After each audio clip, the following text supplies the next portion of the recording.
goes down as he gets clocked by a hard hook.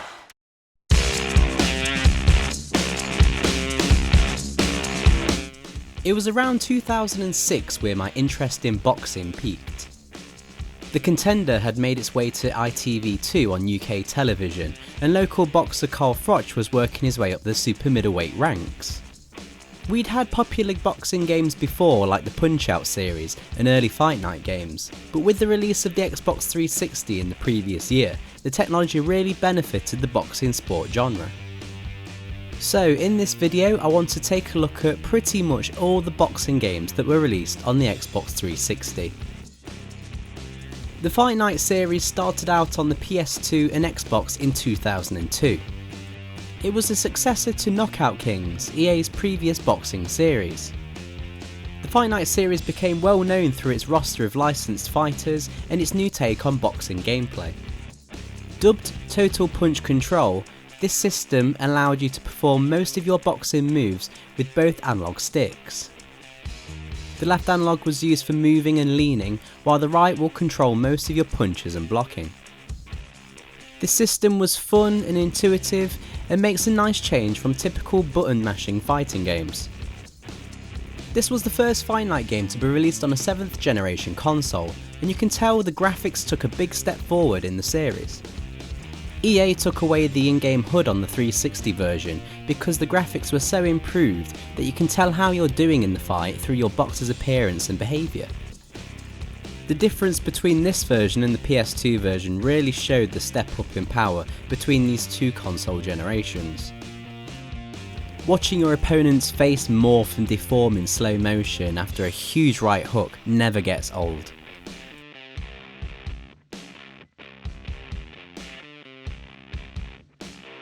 The multiplayer, both online and off, work really well, but what brings down this title is its single player mode. It's a basic mode where you create a character, train in a gym, and go through different fights to increase your popularity. The training is very repetitive and fights tend to feel like a slog over time. Also, the game includes very unsubtle sponsorship throughout, which is fine, that mimics the boxing world quite well. There are many relevant brands on show, but then there's Burger King. Not only is their logo plastered everywhere, but you also have the option to have the King be your trainer, and he walks into the ring with you pre-fight. There is no way you're intimidating your opponent with this guy walking into the ring with you. Ultimately, round 3 on the 360 was a great game. The graphics and gameplay worked so well, it was just a shame the single player mode wasn't up to scratch. Not wanting to miss out on the boxing action, 2K Sports stepped into the ring to release Don King Presents Prizefighter in 2008. The game starts off well with a nice introduction with some live action scripted interviews, and you can tell there's been a lot of effort put into the presentation. You create your fighter with a robust character creation menu, and then you're into career mode. You train, you pick fights, it's pretty much the same as Fight Night Round 3 with some added variation to fights. But unlike Round 3, the gameplay is nowhere near as good. There are some things borrowed from Fight Night, like leaning with the left trigger and analog stick, and blocking with the right analog stick, but all your punches are mapped to the 4 face buttons. Some punches like uppercuts you have to press 2 buttons at the same time, which is too fiddly and doesn't flow well. The way the boxers look in the ring throwing punches just doesn't look quite right, and the graphics look far worse than Fight Nights, which came out 2 years before. Ultimately, I wanted to like Prizefighter when it came out, but the gameplay just doesn't hold up.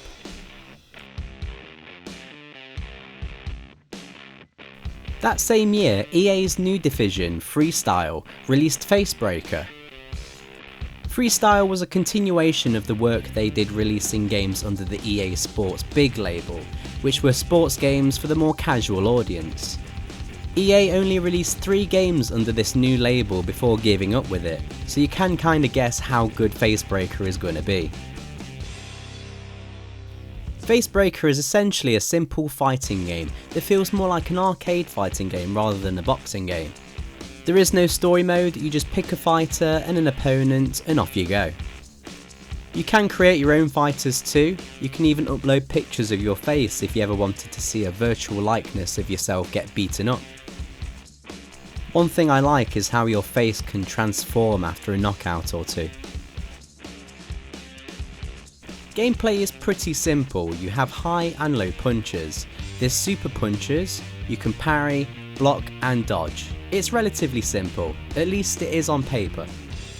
Once I got into my first fight, I got absolutely pummeled, and for a brand that's trying to appeal to a casual sport fan, this game is tough and could have alienated a lot of players.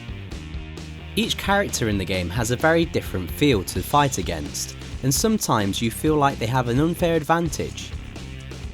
After a few more fights, I started to get better, but this isn't a game that will keep your attention for long. Granted, the multiplayer modes can be fun with a friend or two, but there is a good reason why this game went straight into the bargain buckets not long after it was released. 2009 sees the release of Fight Night Round 4. Development duties are passed on to EA Vancouver, and they certainly did a good job here.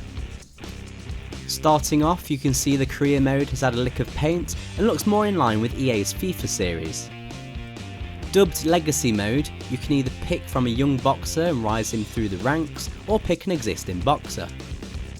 There's a lot more going on here than in Fight Night Round 3. There's different championships, you can defend titles, and move weight classes for example. You can simulate fights too, which seems a bit weird, but you can play this game in a more managerial way. What hasn't changed this time around is the annoying training minigames. You'll notice straight away in your first fight that the responsiveness of the controls has been ramped up. Punches are much quicker and the overall feel is less sluggish. Leaning and blocking affects your stamina a lot more now, so elements of realism have been incorporated. A big change is that the game emphasises that one solid punch can drastically alter the fight. When a special counter punch lands, it will send you into a dazed state no matter how high your health is. This gameplay element can create some exciting matches, but can also be frustrating if you're getting your ass beaten. The graphics have had a slight improvement too. There's nice details on the character models and animations look fluid and realistic. And there's no Burger King logos plastered everywhere, which is always a plus.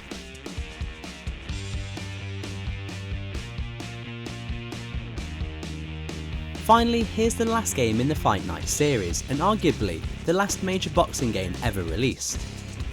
Released in 2011, the game has numerous tweaks and improvements to its gameplay and graphics, but the main new addition is its story mode. You play as Andre Bishop, starting out in a prison in a jailhouse fight, and you fight your way through the professional ranks. The story is interesting and gives context to the fights.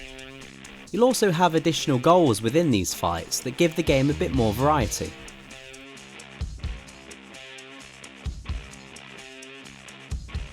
The boxing controls have been simplified to an extent. Most punches are performed with a flick of the right analog stick, rather than some of the more precise movements needed in previous games. This means you're less likely to throw the wrong kind of punch and makes it easier for newcomers to get to grips with the punching system. Haymakers have been removed too, in favour of being able to add a little extra power to any punch in exchange for more stamina being used. The graphics have been improved also, making player damage look shockingly realistic. Faces and bodies get bruised, swollen and blooded, and it looks brutal. If you get yourself a copy for the 360 and play it on an Xbox One X, the game looks like it was released today. So after the release of Fight Night Champion, EA signed a deal with UFC and assigned EA Canada team to develop all future UFC games. In terms of boxing games, we have seen a couple of VR games, including a Creed movie tie-in game, but apart from those, we've not had a major boxing game since 2011. Fans of the Fight Night series have been begging for a new title for years. Well-known and well-hated promoter Eddie Hearn recently teased fans that he was working with EA on a new title, but nothing really came of it. There are some promising signs though, as a title called Round for Round Boxing is currently in development. Let's just hope the game gets to see the light of day, as boxing fans truly deserve a new boxing video game.